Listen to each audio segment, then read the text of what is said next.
कांग्रेस के पूर्व मंत्री एवं विधायक जयवर्धन सिंह ग्वालियर के इंटेक के प्रांतीय सम्मेलन में भाग लेने पहुंचे। पूर्व मंत्री एवं विधायक जयवर्धन सिंह ने कहा कि वर्तमान सरकार मजदूरों का शोषण करने में जुटी हुई है। मजदूरों को उनका हक नहीं मिल रहा है।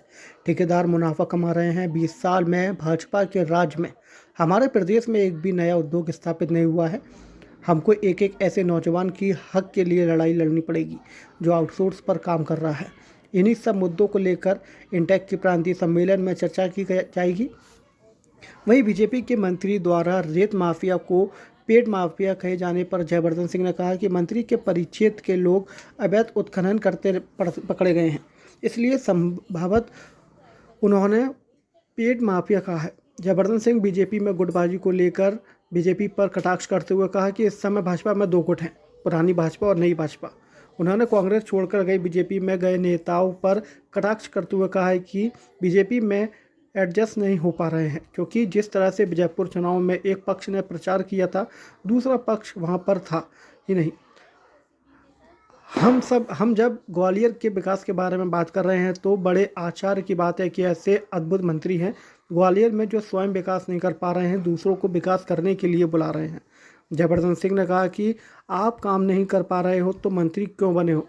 ये सब ऐसी चीज़ें हैं कि मैं चाहता हूं कि भाजपा का शीर्ष नेतृत्व इस पर मंथन करे। ऐसे मंत्रियों पर पद दे दिया है जो स्वयं काम नहीं कर पा रहे हैं। तक का आयोजन हो रहा है यहाँ पे मजदूर संगठन, लेकिन ये माना जा रहा है कि मजदूर संगठनों को कहीं ना कहीं कमजोर किया जा रहा है। कल जयवर्धन सिंह जी ने भी इस बात को कहा। मैं पहले बधाई देता हूँ हमारे इंटक के प्रदेश अध्यक्ष जी को भी और उनके साथ साथ राजेंद्र नाती जी को भी, हमारे जिला अध्यक्ष महोदय को भी, सभी लोगों को जिन्होंने ये आयोजन रखा है। और विशेषकर क्योंकि एक बड़ा महत्व इंटक का रहता है, इसीलिए हमारे प्रदेश के अध्यक्ष जीतू पटवारी जी भी आज पधार रहे हैं कार्यक्रम में। जहाँ तक सवाल इंटक के महत्व का है और विशेषकर मजदूरों के हक का है, कहीं ना कहीं आज भी जो बड़े उद्योग मध्य प्रदेश में स्थापित हैं वो सब दिन कांग्रेस की है। कहीं ना कहीं पिछले 20 साल में भाजपा के राज में एक भी नया उद्योग हमारे यहाँ स्थापित नहीं हुआ है।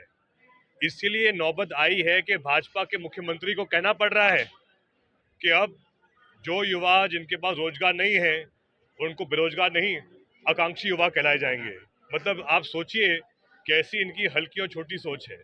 हम तो एक ही बात कहते हैं कि भाई स्वीकारो कि आप एक भी उद्योग स्थापित नहीं कर पाए, सिर्फ बड़े बड़े एमओयू साइन कराते हैं। लेकिन आज अगर हम देखें तो इंटक का ये प्रयास होना चाहिए है कि एक एक ऐसा नौजवान जो आउटसोर्स पे लगा हुआ है, हमको उनके हक के लिए लड़ाई लड़नी चाहिए है।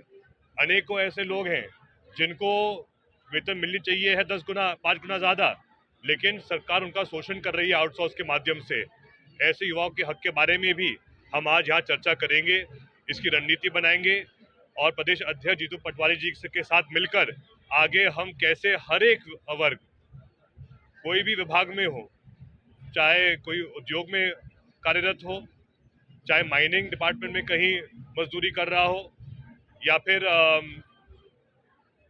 कोई भी बिजली विभाग का मामला हो, जल आपूर्ति का हो, लेकिन एक एक डिपार्टमेंट, एक एक निगम जहां कोई भी व्यक्ति मजदूरी कर रहा है, मजदूरों को कैसे हम संगठित कर सकते हैं, उनका अधिकार कैसे उनको मिले। अनेकों बार ये बात सामने आती है कि जो भी ठेकेदार रहता है, मान लो उसको देना पड़ता है 15,000 रुपये मजदूर को, आधा पैसा वापस ले लेता है वो ब्लैक में।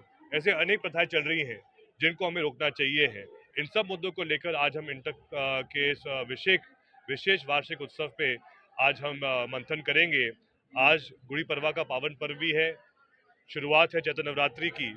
आप सभी को बहुत बहुत बधाई, शुभकामनाएं। आप जिस इलाके में आए यहीं से एक मंत्री आते हैं जिन्होंने कहा है कि यहाँ रेत माफिया नहीं पेट माफिया है, बड़ा अवैध उत्खनन हो रहा है इस इलाके में, इसको रोका बिल्कुल नहीं जा पा रहा और लोग बेहद परेशान है इससे लेकर। हमने ये बात कही भी थी विधानसभा के अंदर के बहुत ही अफसोस की बात है कि वर्तमान के कैबिनेट मंत्री ही रेत माफिया का पक्ष रख रहे हैं और उनको कह रहे हैं पेट माफिया, जबकि शायद ये जानकारी मिली कि स्वयं मंत्री महोदय के परिवार से कोई पकड़ा गया है। अभी कुछ दिन पहले उनकी एक ट्रक पकड़ा गया है, तो ये स्पष्ट दिखाता है कि वो किसके पेट की बात कर रहे थे।